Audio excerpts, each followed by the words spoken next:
indeed enacted legislation or nothing. So that is the key principle. Nothing in the case law supports or suggests that an aspect of parliamentary sovereignty requires that the court should intervene to design and then apply a principle that controls when and for how long Parliament should sit. And none of the cases that my learned friend identified go anywhere near any such principle. The Picking case, which he relied upon below, does not do so. That's in Bundle 2, tab 19. That was the case about parliamentary privileges. But in essence, that was a case which positively supports us, because it indicates that the courts will not go behind the manner in which legislation went through the House, or went through Parliament. The Unison case, on which very considerable reliance was placed before and almost none in this court, again, for good reason, again doesn't go anywhere near that. In that case, the court was considering the nature and extent and legal controls over a broadly expressed power to set fees for the employment tribunals. And the judgment of Lord Reid made absolutely clear that if it's a generally expressed power, a bit like those cases on principle of legality, you have to take into account the constitutional principle and importance of citizens being afforded access to court. So that goes nowhere near saying an aspect of parliamentary sovereignty that the courts need to protect is the sittings of Parliament and whether or not Parliament has sufficient time, whether prorogation should be 2 weeks, 3 weeks, or 4 weeks, or even 5 weeks.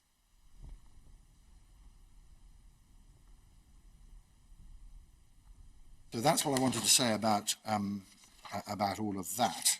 I wanted to touch finally and briefly, if I may, on some of the factual matters that arise.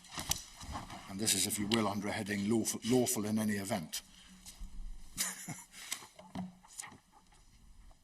The key starting point, we respectfully submit, is that Parliament has been considering Brexit for months and years.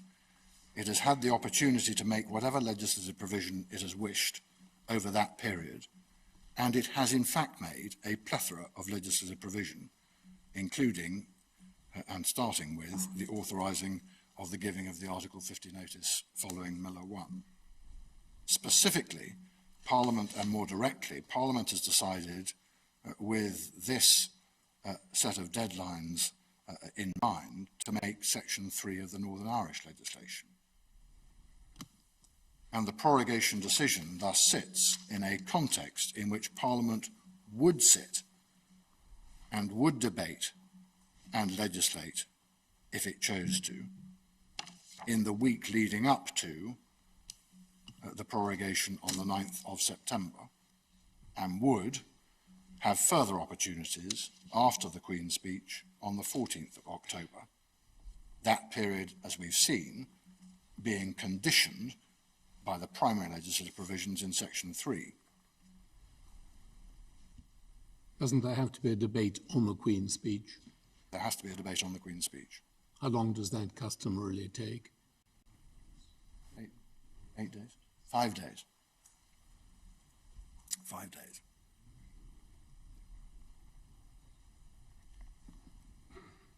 We saw from the debate yesterday, and I'm not going to go back to it, that few sitting days in fact have been lost by comparison with recess or adjournment. Recess is introduced by a proposal from the government, isn't that right? I think that's right. A motion. Yeah. On which the House of Commons votes. I think they're different, aren't they? House of Commons, House of Lords. Separate recess motions in both houses. Yes, yes, quite. Is there any explanation as to why a recess wasn't contemplated here instead of prorogation? I think you need a prorogation on any view as a precursor to the Queen's speech. Well, so you've got to do that. The question is for how long? Yes. Yeah, well, you made those submissions yesterday. It would be impossible to have both, wouldn't it? Yeah. I mean, there could have been a recess for the party conferences. And that would have... You could.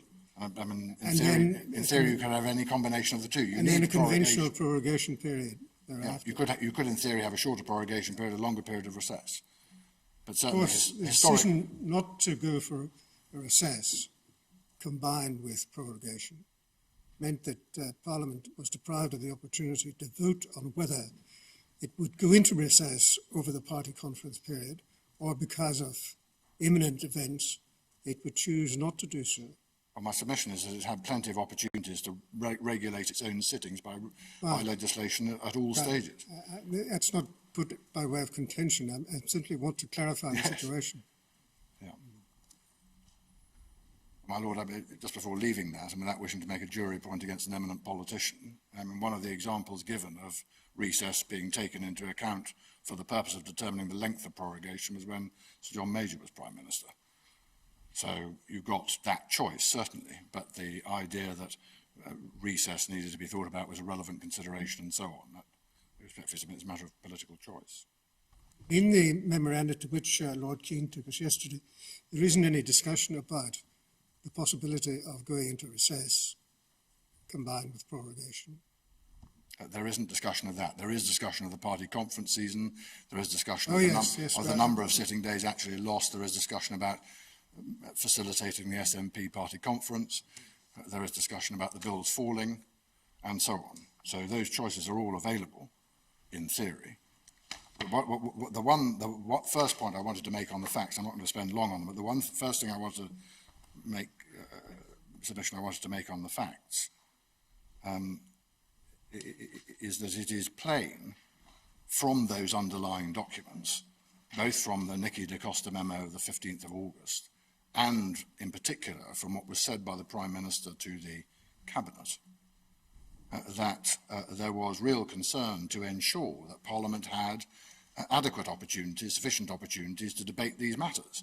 They all recognised, and specifically recognised, that Parliament would have the chance to do, it may be said, precisely what it then did do, which is in the run-up to the 9th of September to debate and to legislate. Of course, in that period, there were lots of other options open to Parliament. A motion of no confidence could have been introduced. The legislative provision that was in fact made could have been added to so as to control the prorogation that by then had been announced. No such decision was made.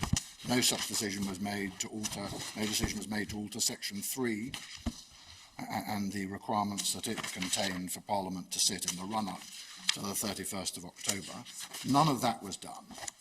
But the suggestion ultimately that on the basis of those materials, those factual basic materials, the Prime Minister was concerned to stymie Parliament, whatever on earth that means, is, we respectfully submit, untenable.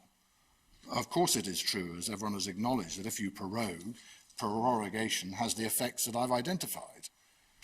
But all of this was done in the sure knowledge that Parliament would have all the opportunities it had to legislate, to control, to debate in the manner that it in fact did up to the 9th of September, specifically about Brexit and specifically about sittings if it so choose, and would have opportunities when it came back on the 14th of October.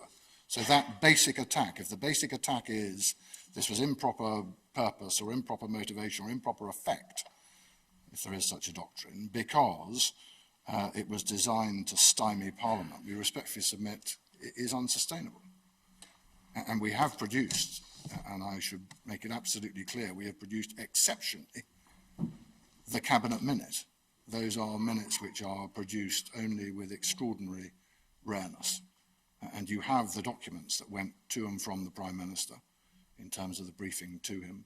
We do have those documents, but we have no witness statement from anybody apart from the Treasury Solicitor. And so no one has come forward from your side to say, this is true. We're just given the documents, as it were, floating around for what they're worth. The whole truth, nothing but the truth, partly true. They're just floating around. Well, Isn't it odd that nobody has signed a witness statement to say, this is true, the reasons are, these are the true reasons for what was done?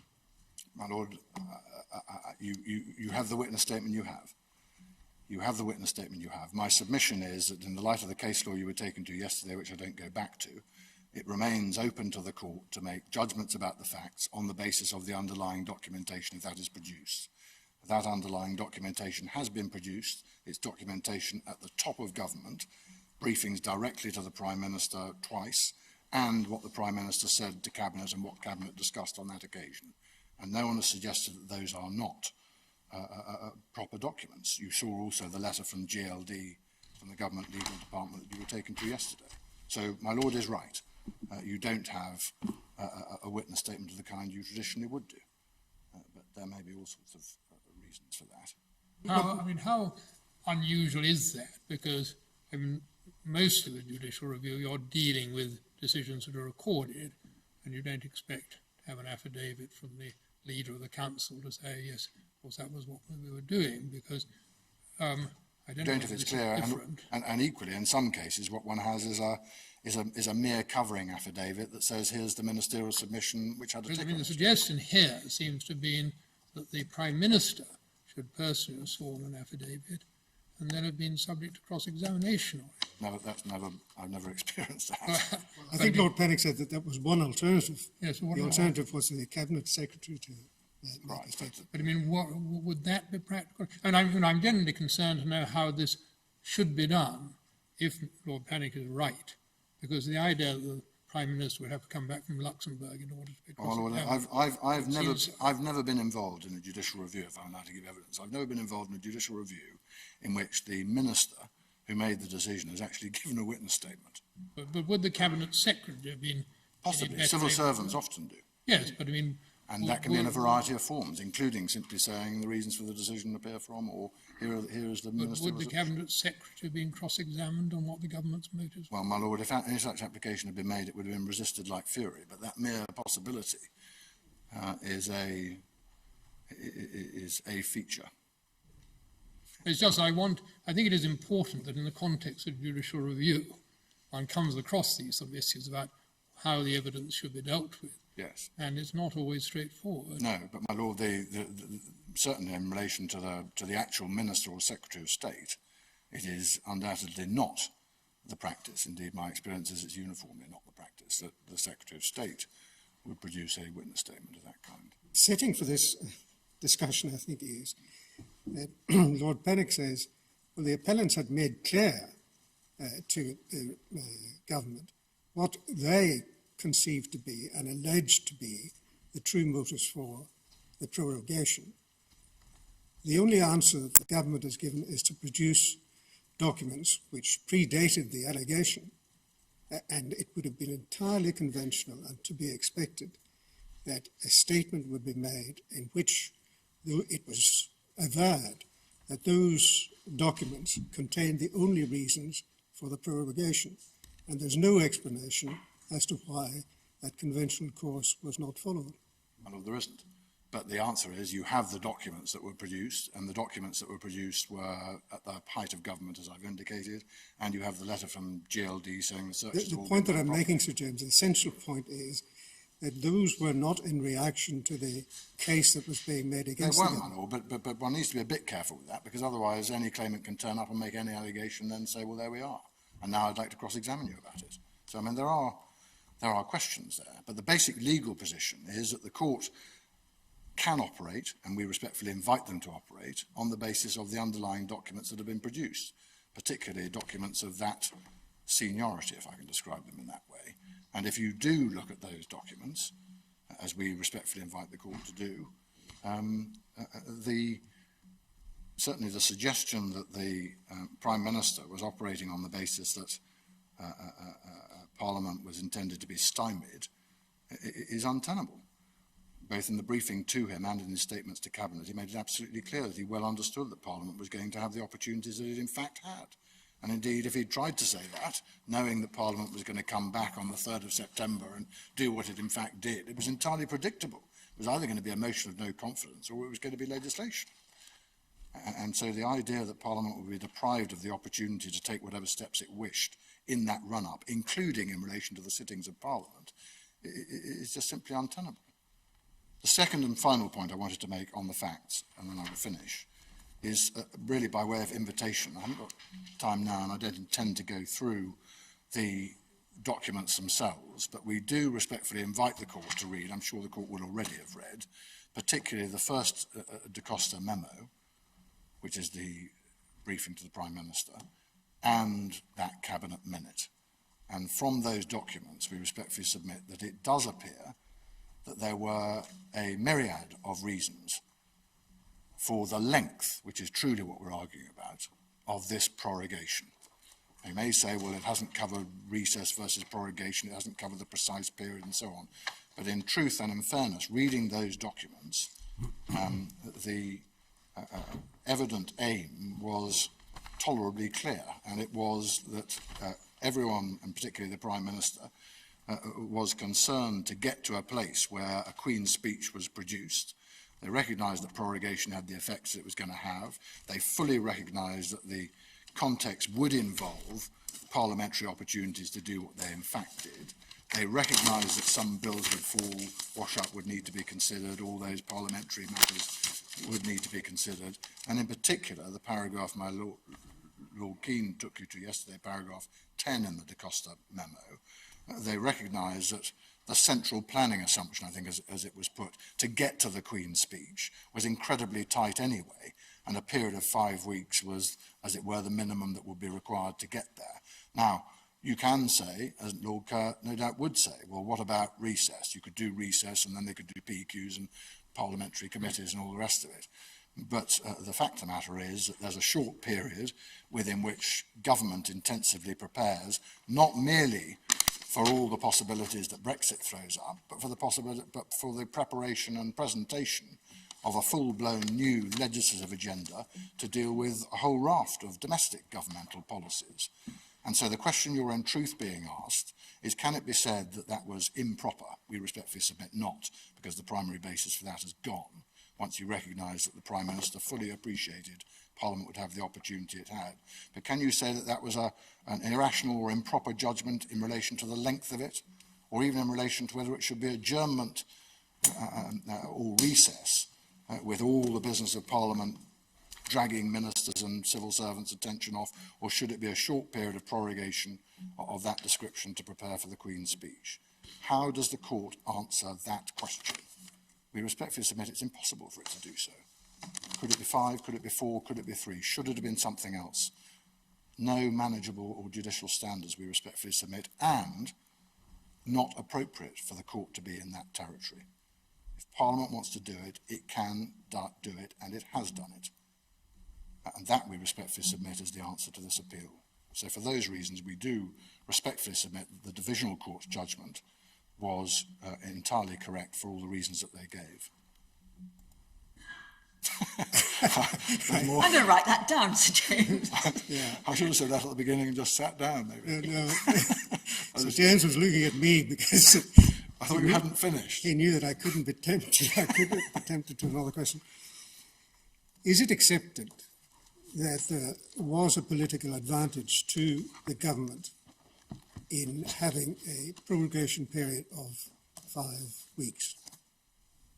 There was a political advantage to the government. In fact, I'm not sure I can answer that question. Well, in fact, it means that during whatever period, be it 7 days, as Lord Keane would have it, or be it a longer period if the decision to adjourn had been taken in combination with prorogation, it does mean that the period during which scrutiny of the government's actions, particularly, it is said, in this very critical period coming up to Brexit, is reduced.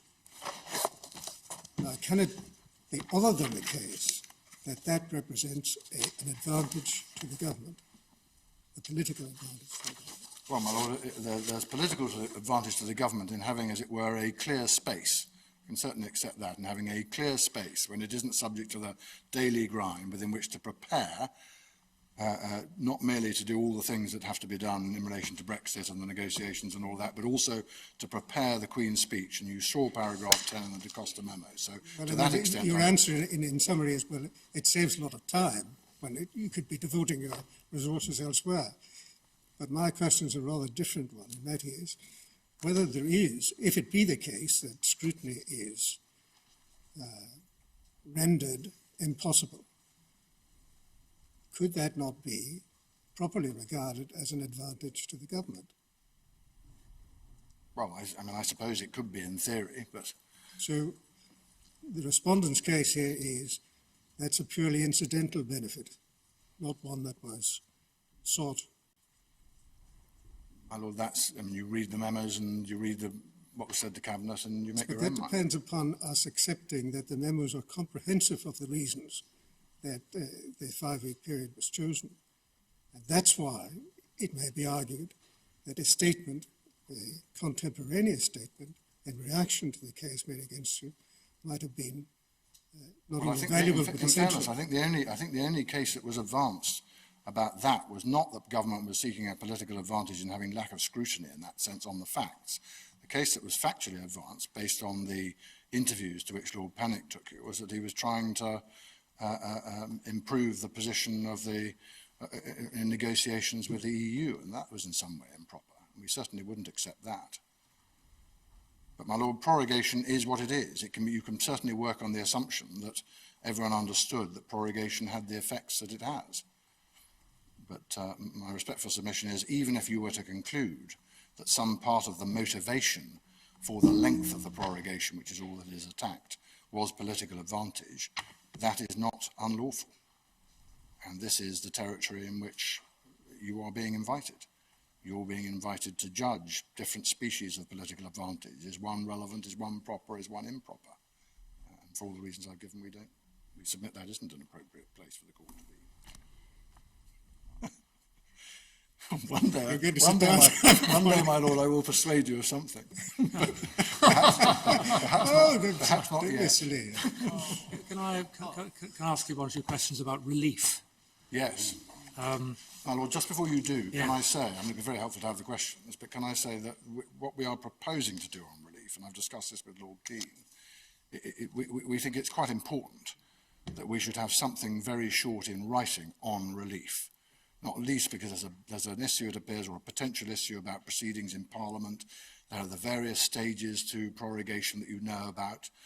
There is to be borne in mind the question as to, and it goes to a question my Lord Kerr was asking yesterday, the question as to quite what the reasoning of the court would be in the event of a finding that this was justiciable and unlawful. Normally in public law, as you know, the position is that unless the reasoning of the court leaves open only one lawful answer, the matter goes back for reconsideration. It doesn't formally have to be remitted. It doesn't terribly matter whether the thing is declared void or isn't declared void. There's a great big intellectual debate about that, which you're well aware of, but that doesn't really touch that. The decision maker can retake on a lawful basis if that remains open. So lots may depend upon the precise reasoning of the court as to the options that are available. And that may engage questions as to whether or not, even in the event of a finding of unlawfulness, it would be appropriate to do more than make our submission. Ultimately, I suspect is going to be what it has been to date, which is declaration and no more. But to do more than that and then to let the thing sort itself out. But there are issues of some complication, and we thought it might be appropriate to put something brief down in writing, if that's not too inconvenient. Well, it will be entirely inconvenient if you don't do it by the end of tomorrow. Well, my lady, we have been planning to do it overnight. Well, overnight would be even better. Good. Thank you. And the declaration, as I understood Lord Keane yesterday, would be to the effect not only that the advice was unlawful, but also that the prorogation was unlawful. Well, we'll have to, may I think about that? May I take that under advisement, as it were? Well, the order in council. Yes. Well, yes, but there is, as you're aware, another stage, which is that there was a... Oh, we know about that. Yes, I know you do. We know what you're proposing to say about that. Yeah. But, probably Lord Pannick will have something to say about it too. yeah. It struck me that relief is potentially a very difficult question. Yes. So any help you can give us will be gratefully received. We shall try.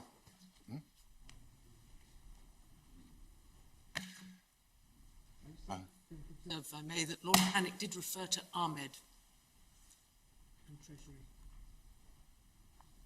and the prospective form of relief. Right, well, we'll go back and look at that. I'm sure that's covered. Those are my submissions on this. I can seek to assist further. I think everybody's asked you what they wanted to ask you, Sir Goodness for James. that. Thank you very much indeed. Mr. Blundell? Well, it seems, Mr. O'Neill, do you want to have 5 minutes, or would you like us to adjourn and come back at 5 to 2? I'll take 2 minutes, if I may, Milady. It's just a couple of thoughts immediately arising from what's just been discussed. But I will hope to start on the bulk of my submissions after lunch. But really, just a couple of observations. If relief is an incredibly difficult point, as the Lord Beach has said, then you'd think we might get some say in it as well. The idea that they will, in discussions amongst themselves, between Lord Keane and Sir James, produce what they think this court should do without any input from those. Well, you're entitled to make your input now, Mr. O'Neill. Well, I have to see what it is they're going to say, but I will certainly have my input on that. I will be putting submissions on it, but I would like to see what it is they're going to say. Well, you're going to see that tomorrow morning. They've promised that. And it may be that you will want to put in some response to that, but you'll want to discuss that with Lord Panic in any event, because Lord Panic has a right of reply. Right. The other point, just thoughts to leave before lunch. So James said that, of course, if there had been any suggestion of anyone, a cabinet secretary, being brought for cross-examination, they would have resisted it utterly. We know why, of course, because this court will well remember the issues of the spy capture trial in Australia, where Sir Robert Armstrong, the then cabinet secretary, was called to defend the position of the government on grounds of national security that the spy capture book should not be published, and was subject to, I think, 9 days cross-examination by Malcolm Turnbull, who subsequently became Prime Minister of Australia. And that is, of course, the place in which one first heard the phrase from the Cabinet Secretary of being economical with the truth. The second point I'd make is that Sir James tells us that he's never heard of the idea of a politician being called to give a witness statement. Well, maybe Scotland is another country and we do things differently there, but I have at least experience of witness statements being required in a case about slopping out from the then Deputy First Minister, who had said that government is about making choices, and we've decided to move money allocated for slopping out to other purposes. That was Jim Wallace, MSP. And in another case to do with public procurement, and the procurement of supplies of salt, which were arranged directly between the then First Minister, Alex Salmond, and Jim Ratcliffe, I think, of INEOS. Again, the issue arose, and again, the issue of a witness statement came up. When it comes to personal decisions, decisions taken by, in this case, the Prime Minister, in his own handwriting, the notorious yearly SWOT memo, which we'll be going on to, he's the one that makes the decisions. He's the one who's accountable. He's the one who needs to bring a witness statement and expose himself to the requirements of speaking under oath the truth, the whole truth, and nothing more. Well, I'll go on and develop that. Very well, thank you, Mr. O'Neill. We will adjourn now and look forward at 2 o'clock. I think you've got us to 2 o'clock.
morning, Sir James. The court to decide what the limits or the extent of the prerogative power are. My lord, I do. I do. And do you further accept that the prerogative powers are constrained by overarching fundamental rights? My lord, in some circumstances they are.